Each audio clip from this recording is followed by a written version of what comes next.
Hello students. तो आज हम लोग टेंस टॉपिक को आगे बढ़ाते हुए सिंपल प्रेजेंट टेंस का स्टडी करेंगे। सिंपल प्रेजेंट टेंस को पहचाने कैसे, सिंपल प्रेजेंट टेंस के सेंटेंस को कैसे पहचानेंगे, इसको पहचानने के लिए इनके डिफिनेशन को हम लोग देखेंगे। डिफिनेशन इस प्रकार है, जिस हिंदी क्रिया के अंत में ता हूं, ते हैं, ती है इत्यादि रहे उसे सिंपल प्रेजेंट टेंस या प्रेजेंट इंडेफिनिट टेंस बोलते हैं। एग्जांपल देखिए, फर्स्ट पर्सन सिंगुलर नाउन में मैं खेलता हूं, देखिएगा ता हूं, मैं खेलता हूं, हम लोग खेलते हैं, तुम खेलते हो, तुम सब खेलते हो। थर्ड पर्सन सिंगुलर नंबर में वह खेलता है, वह खेलती है, राम खेलता है। थर्ड पर्सन प्लूरल नंबर में देखिए, वे सब खेलते हैं। यहाँ पर हम इन सभी सेंटेंस में देखते हैं सभी का अंत ता हो, ते हैं, ती है से हो रहा है।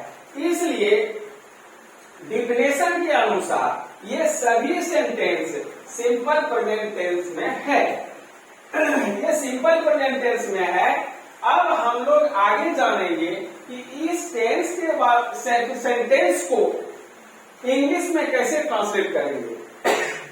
How to translate into English, English में कैसे ट्रांसलेट करेंगे।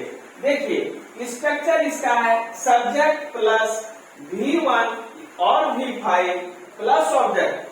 इस टेंस में हेल्पिंग वर्ब का प्रयोग नहीं किया जाता है, इसलिए स्ट्रक्चर में स्पष्ट दिखाया गया है, सब्जेक्ट प्लस V1 और V5, सब्जेक्ट या V1 या V5 प्लस ऑब्जेक्ट। यहाँ पर एक प्रश्न उठता है कि V1 V5 ये क्या आ गया भाई। तो ये जो है ये वर्ब फॉर्म्स है। सबसे पहले हम लोग आगे इस इंग्लिश में ट्रांसलेशन बनाने के लिए सबसे पहले हमको वर्ब फॉर्म को जानना है। ये वर्ब फॉर्म क्या है, वर्ब फॉर्म्स जैसे यहाँ दिया गया है, देखिए V1 है, V2 है, V3, V4, V5।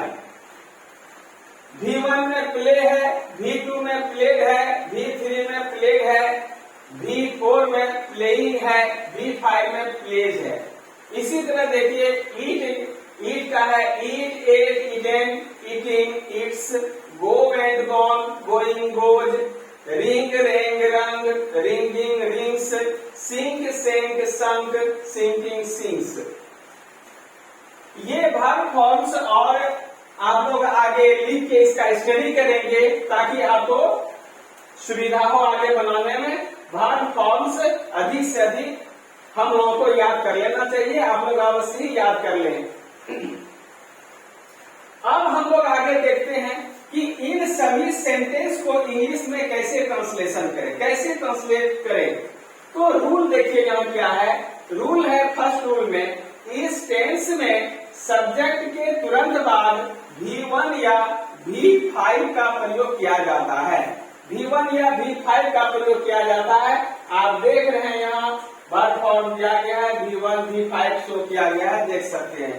इस टेंस में हेल्पिंग वर्ब का प्रयोग नहीं किया जाता है, स्ट्रक्चर ही शो कर रहा है, यहाँ हेल्पिंग वर्ब नहीं है, हेल्पिंग वर्ब का प्रयोग नहीं किया जाता। ये हेल्पिंग वर्ब है क्या, एक प्रश्न उठता है। Helping verb is, are, am, was, were, shall, will, can, could, may, might, ये all these are helping verbs. In this tense helping verbs are not used, helping verb का प्रयोग नहीं किया जाता है। यहाँ पर देखिए, तो अब यहाँ एक और प्रश्न उठता है कि किसके साथ, कौन सा सब्जेक्ट के साथ V1 लगाएंगे, किस सब्जेक्ट के साथ V5 लगाएंगे। तो इसको देखिए यहाँ सेपरेटली लिखा गया है, अलग अलग करके बताया गया है, जो जिससे आपको समझने में बहुत ही सुविधा होगी। देखिए क्या है, I के साथ V1 लगता है, V के साथ V1 लगता है, U के साथ V1 लगता है, ही के साथ भी फाइव लगता है, सी के साथ भी फाइव लगता है, सिंगल नेम के साथ भी फाइव लगता है, और दे के साथ V1 का प्रयोग होता है। सिंगल नेम एक व्यक्ति का नाम हो तो उसमें भी फाइव लगेगा, और दो रहे या दो से अधिक आदमी का नाम रहे तो नाम रहेगा तो उसमें से फिर V1 ही लगेगा, क्योंकि वो थर्ड पर्सन प्लूरल नंबर में हो जाता है। तो यहाँ पर देखिए, अब इससे हम लोगों को बहुत काफी सुविधा मिलेगी कि कहाँ पर क्या यूज करेंगे। अब देखिए यहाँ पर इसको इंग्लिश में, इसी सेंटेंस सबको हम लोग इंग्लिश में देखेंगे। कैसे देखिए भाई, example, first person singular number में आई प्ले, यहां देखिए subject plus verb one V5, यहां पर देखिए आई प्ले, आई के साथ यहां पर दिखा गया आई के साथ V1 का प्रयोग होता है, तो आई प्ले, देखिए प्ले V1 में है। मैं खेलता हूं, आई प्ले, हम लोग खेलते हैं, we play. Second person singular number में, तुम खेलते हो, यू प्ले, तुम खेलते हो, तुम खेलते हो, यू प्ले, तुम सब खेलते हो, तुम सब खेलते हो, यू प्ले। फिर देखिए वह खेलता है, यहाँ पर बताया गया वह के साथ V5, तो वह का ही हो गया और V5 प्लेज हो गया, वह खेलता है, वह खेलती है, सी प्लेज, राम खेलता है। देखिए राम यहाँ पर सिंगल पर्सन है, इसलिए राम प्लेज, राम अकेला है इसलिए राम प्लेज, V5 का प्रयोग हुआ। अब थर्ड पर्सन प्लूरल नंबर, यानी यहाँ देखिए दिखा गया है दे के साथ V1 का प्रयोग किया जाता है, तो दे के साथ V1 का प्रयोग किया गया। अब विश्वास है कि आप लोगों को ये समझ में आ जाएगा, इसमें कहीं दिक्कत नहीं है। अब आगे हम लोग इस टेंस का नेगेटिव और इंट्रोगेटिव देखते हैं। अब देखते हैं negative of tense. Simple present tense के सेंटेंस को नेगेटिव कैसे बनाएंगे। स्ट्रक्चर है इसका, subject plus do not, subject plus do और does plus not plus object V1 plus object, subject plus do या does plus not plus V1 plus object, ये structure है। रूल देखिए क्या है, इस टेंस के सेंटेंसेस को जब नेगेटिव में बदला जाता है तो सब्जेक्ट के बाद डू नॉट या डज नॉट का प्रयोग किया जाता है। आई के साथ डू नॉट, वी के साथ डू नॉट, यू के साथ डू नॉट, ही के साथ डज नॉट, सी के साथ डज नॉट, सिंगल नेम के साथ डज नॉट और दे के साथ डू नॉट का प्रयोग किया जाता है। यहाँ आपको कभी भी दिक्कत नहीं होगा, एकदम वन बाय वन किसके साथ क्या प्रयोग किया होता है वो आपको बताया गया है, आप इसको ध्यानपूर्वक देखेंगे। सेकेंड रूल है इसका, सभी जगह V1 का प्रयोग किया जाता है और अंत में ऑब्जेक्ट का प्रयोग किया जाता है।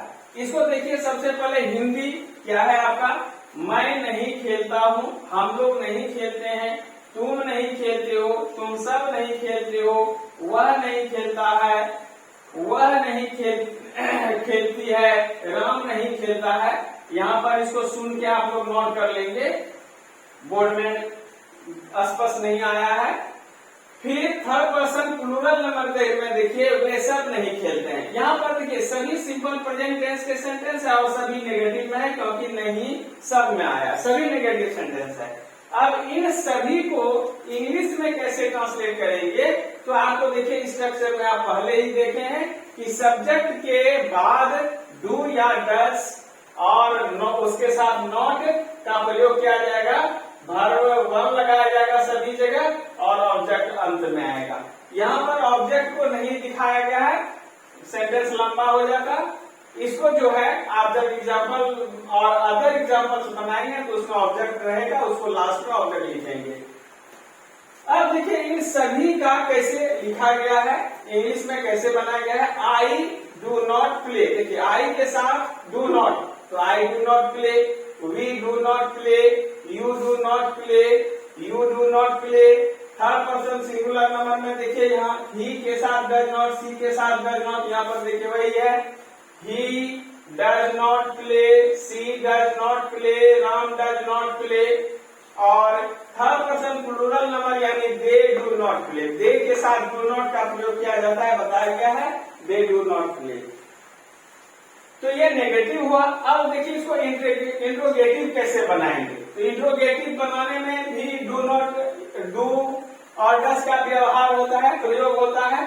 तो यहाँ पर देखिए स्ट्रक्चर, इसका स्ट्रक्चर है कि डू और डज सेंटेंस के शुरू में ही लग जाता है। जैसे यहाँ देखिए स्ट्रक्चर क्या है, डू और डज लगाना है प्लस सब्जेक्ट, डू और डज के तुरंत बाद सब्जेक्ट हो जाएगा, उसके बाद V1 लगाया जाएगा और उसके बाद आपका ऑब्जेक्ट है, और अंत में आप जानते हैं कि अगर किसी सेंटेंस से क्वेश्चन अगर हो रहा है तो अंत में क्वेश्चन मार्क दिया जाता है, जो दिया गया है। तो स्ट्रक्चर आपका ये रहा।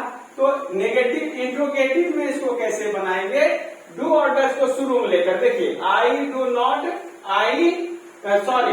डू आई प्ले, क्या मैं खेलता हूँ, डू वी प्ले, क्या हम लोग खेलते हैं, डू यू प्ले, क्या तुम खेलते हो, डू यू प्ले, क्या तुम सब खेलते हो, डज ही प्ले, क्या वह खेलता है, डज सी प्ले, क्या वह खेलती है, does Ram play, Ram single person है, डज लगेगा, डज राम प्ले, क्या राम खेलता है, डू दे प्ले, क्या वे सब खेलते हैं।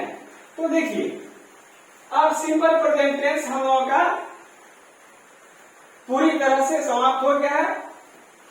अब जो है, अब हम आप लोगों से यही रिक्वेस्ट करेंगे कि अगर यदि ये वीडियो आपको पसंद हो तो अवश्य ही आप इसे लाइक करेंगे तथा अपने मित्रों के बीच शेयर करेंगे तथा चैनल को अवश्य ही सब्सक्राइब करेंगे।